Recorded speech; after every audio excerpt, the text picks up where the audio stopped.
We're moving on to the next discussion that we have on ground, and it has to do with press freedom.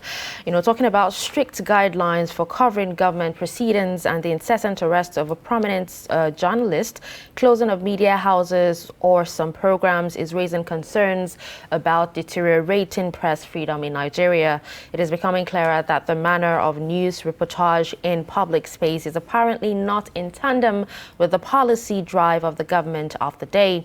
Now, hence the need to rein in such perceived excesses which have been allowed under the right to the freedom of expression, being a fundamentally guaranteed constitutional right of the citizens of all true democratic states all over the world. Now, many media houses and journalists have had their fair share of intimidation, but what does that say about freedom in Nigeria?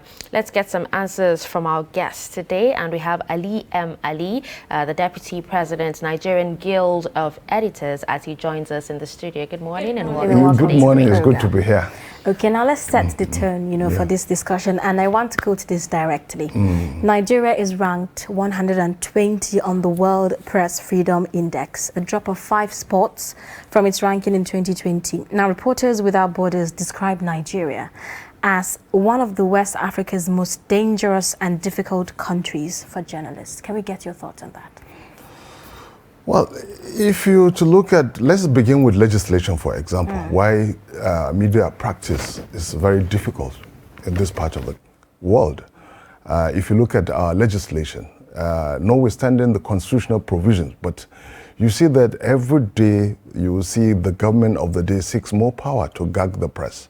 And one of the things, when I talk about legislation or the freedom to practice very well, when the right and the enabling environment is not there. For example, one of the enabling environment is stable energy, for example. For a medium like this, you need energy to run your facilities. Energy cost is quite horrendous. And then if you look at other variables that will make media practice or press practice more amenable, I mean, you find out that they are way too prohibitive. So if you begin from that perspective, then you know that, yes, Nigeria is a very hostile environment for media practice as far as certain necessary inputs are concerned. I just listed some of them. Energy, rising cost of other variables that will make, for example, in the news, in the press industry, look at the rising cost of newsprint is so prohibitive. So unless, you have, and then you move with the attitude of people in government, the attitude. I'm saying here, for example, the Constitution of Nigeria is very clear about the role of the media, the place of the media, and very specific even. For example, in some of the sections, they said the media shall hold government accountable. And in the process of doing that, you step on toes. And then all kinds of legislation, sometimes rules are changed in the middle of the game.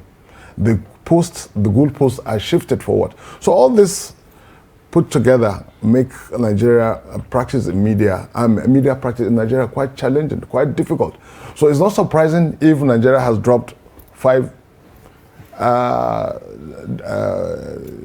steps downwards, the ranking, which is not favorable. And if you look at, there's been this often clash between the government of the day and members of the media, or the media industry as a whole. But that's not shying away from the fact that the media also, there are instances where it has has not lived to its responsibility. The media is also susceptible to the Nigerian environment, influences by the Nigerian environment, economic or political. So this, yes. Okay, so would you say the concept of freedom of press in Nigeria is still relevant today? It is up to a point. Up to a point, it is, because Nigeria's press, remarkably, is one of the freest you can find on the continent of Africa. Unless, of course, there are certain aspects of media practice, especially, and with the dawn of the digital media, it has thrown certain ethics to the dogs, for example. Gatekeeping, for example, has been less than desirable. There are instances where social media has dictated content for mainstream media, which is far more credible. So in that process, in that instance, gatekeeping has been compromised. In digital media, for example, the dawn of bloggers and so on and so forth, you find out a single person will generate the story, will edit the story, will circulate the story. Where is gatekeeping there? And then often at times, you see influences of social media, the recklessness in social media space, actually affecting mainstream media. I'll give you one example. In the course of the NSAS, slightly above a year ago, in 2020, there was an instance, mainstream media, major networks, actually grievously ad on account of footages received by citizen journalism, that's social media. But for divine intervention, perhaps the country would have gone up in flames because of the sensitivity of the information relayed by this mainstream media, which are enormous viewership. So in that instance, you see that Nigeria's price, and then the mainstream media, of course, were appropriately penalized. And I would say even the penalty given to this mainstream media was a slap on the wrist compared to some other places. Okay. Yes, now, on the continent of Africa, that is. Okay, now let's talking about penalizing, media outlets. The Nigeria Guild of Editors have taken its stance on the move by the MBC to actually gag the media. And the recent one we are seeing 2 days ago is the one issued to Vision FM. Yes. So in your assessment, would you say this is actually a move to really gag the media? Absolutely. A classic example of how to muzzle the media. If you look at the charges thrown in the direction of Vision FM, especially the program that has been literally a thorn in the flesh of people in government, then you know that the punishment amounts to cleaning a fly with a sledgehammer. If you have reservations about, and then hiding under the veneer of certain constitutional provision, which if you look at the whole thing, then you know it falls flat on its face. The charges thrown in the direction of Vision FM and the content of that particular, you see that there is a discord between what the promoters or the producers of that particular program and the traducers of that particular program. Because, well, I've not listened to it, but I've read the transcript. And there is nowhere in the whole of the transcript where the allegation thrown in the direction of the programmers, of the producers of the program, would stand any rigorous scrutiny, either constitutionally or even by the broadcast code, one of which is that you present all sides of the story. The broadcast code, broadcasting code, that is that, and you must be balanced. Right. And you can see from the transcript I have read, there was that attempt. And quite unlike what they say about trying to compromise national security. I don't know where they got that from. From the script I have read, and because the Nigerian Guild of Editors is deeply concerned about this, there is no way national security was compromised. The fact that if you're talking about me, for example, my appearance, I don't see how that, if you say I'm wearing a cap, I'm this and that, I don't see anywhere that has anything to do with my anatomy, for example. I think the NBC was concerned about the presenter being opinionated. Well, opinionated, like leading people, the thing is setting the tune. You have to make this very clear. You understand, when it's a discussion program, and then in the discussion program, you have various sides, and then people are given to interpretation. You've seen that in other climes. You see such interpretation. People would take it, they're influenced by so many factors. But being an opinion, if the opinion, even the Constitution guarantees that. Section 39 says you have the freedom of expression to hold an opinion. But then in expressing an opinion, just like when people argue that the right to move your hand freely ends where my face begins or starts. Right. So in expressing your opinion, provided that the opinion you are expressing It's not malicious. It's not slanderous. And of course, some people will be very uncomfortable because the opinion expressed by the presenter are opinions already in the marketplace, merely aggregating them and then filtering them to bring for further elucidation and discussion. This is exactly my understanding of what happened. But then, sometimes when they want to traduce you, when they want to gag the media, they will throw all kinds of sometimes laughable reasons for doing that. And in this instance, there are clearly laughable reasons. Now, I always say, like given the proposition of the media and constitutional role of the media, the whole leader's accountable. When you are asking the relevant question, which has been in the marketplace, how does that amount to being opinionated? Normally, people who present programs, they clearly don't have any opinion. What they do, like you gentlemen, ladies, or you do, like you uncles now. If I perhaps go off track, chances are that you bring me back on track. And as a media man myself, I'm fully aware of certain parameters which I cannot cross. Okay, now in such situations, would you say the NBC has the final say and, media houses are powerless? Well, you see, it's important to have regulation. It's crucial. Without regulation, everything will be up in smoke. Everything. Society that does not regulate, then is doomed. Now, NBC, unfortunately, has operated more like an appendage of, not as an independent body, like an appendage of the Federal Ministry of Information. If the Federal Ministry of Information says jump, the NBC would say, how high, Your Majesty? It has gotten to that level. And the Federal Ministry of Information, clearly there is no love lost between the Minister of Information and the media. This is in the public domain. We've known this. And for whatever reasons, the thing is, even merely asking for clarification has become contentious in seeking an alternative view, for example, which is required by the ethics of the profession. There are different sides to all the story, not even two sides now. There could be a third and possibly fourth angle to a story. Right. If you want to enrich, then you do the backgrounding. That would be seen as enemy action. But unfortunately, by people who now control the levels of power. So you expect there will be this cat and mouse relationship between the government of the day and members of the media. Right. Yes. Okay. Now, with so much information, being churned out in the public space, how can journalism still remain relevant? By respecting the ethics, reflecting the truth, going the extra mile to establish the truth, but more often than not, beyond factual reporting. This is key. Factual reporting. There's a difference between reporting and opinionating a report.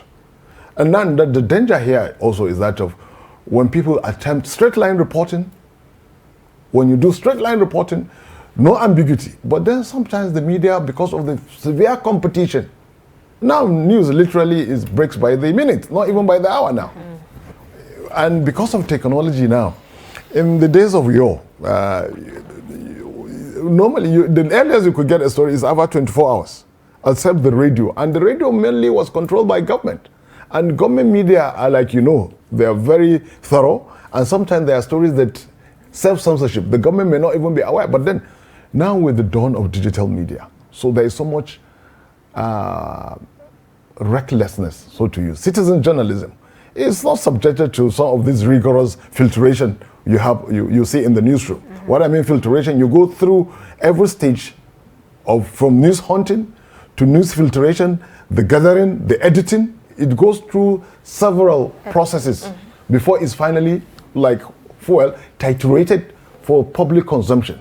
And minimum in the days of gone, maybe 12 hours, except for the radio. And the radio, because of its mass appeal, its ability to massively appeal to people, you just listen. And most times people who listen are not really critical, as opposed to those who read.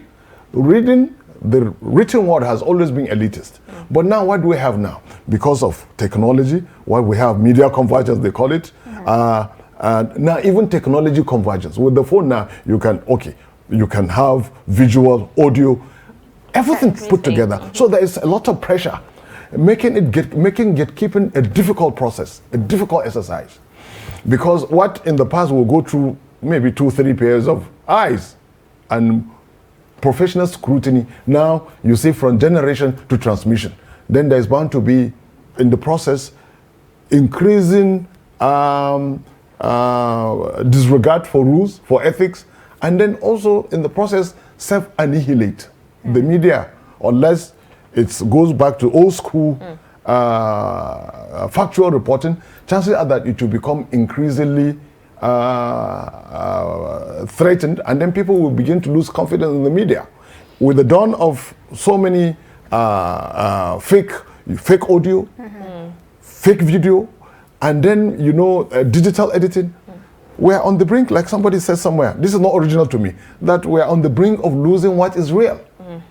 Okay, talking about fake, where can the media draw the line between, freedom of expression or freedom of speech and fake news or hate speech? And that's why I said, sometimes the right to move my hand freely begins where I face. And where do you draw the line? That is a very tough one. And that's why we say old school media practice is key here. But then some people will say, well, old school is old school. Why would you want to do that when you can have everything on your phone? Why go back to traditional? Now, and I think this is a challenge worldwide. It's not just here. Globally, where do you draw the line? Because I just a while ago said, look, with the rise of fake audio, fake video, we're on the brink of losing what is real, what is reality. So really here, a lot of gatekeeping skills we have, and that's why we have places where you fact check all the time. Fact checkers are over. I mean, you Google, you do research, digital, you find digital footprints all over the place. So you do the needful. Don't be lazy. And unless we do that, and I see some media houses doing that already. In the press, I know that when we said the Nigerian Press Council, the Nigerian Press Organization, we said, look, we will regulate ourselves. We don't want any external regulation. Anytime the government wants to regulate the media, it's for certain ulterior motive, not for the good of the profession. But it's important that media practitioners look at themselves, scrutinize themselves, take media audit. And there are a lot of media houses who have violated most of this ethics. But in the main, there are also those who have uphold that, and they are still credible. They are more credible than those who have thrown gatekeeping to the dogs for either political reasons or even material reasons. Right. So that's the way. Maybe perhaps we can check the rise and the impact of fake news. Okay. We have to be very circumspect. Okay, now quickly before we wrap up the program, could you give us your thoughts on the proposed social media bill? Because a lot of people have been advocating against it. What are your thoughts about that bill? I think the thing is as a person, I always say social media, the consumers of social media, who are the consumers of social media products? They are fickle. They are not critical. They are not discerning. And with time, social media will do itself the greatest harm, that it will no longer be credible. When people say, oh, it's social media. But you see, when the idea of social media regulation bill, to me, is because they want to extend it and gag the media one way or other. Those who use the social media maximally to annex state power, to come into power, are the same elements now who are kicking against it, because the social media is like an evil genie. Once you uncork it, if it consumes somebody, it's coming back to consume you. It's a genie, an evil genie. When it gets out of the bottle, it's very difficult to control. So that's why perhaps the people want to come together. I mean, the social media. But if you look at the content, some of the content, some of the provisions there, they're inimical, they're injurious to media practice.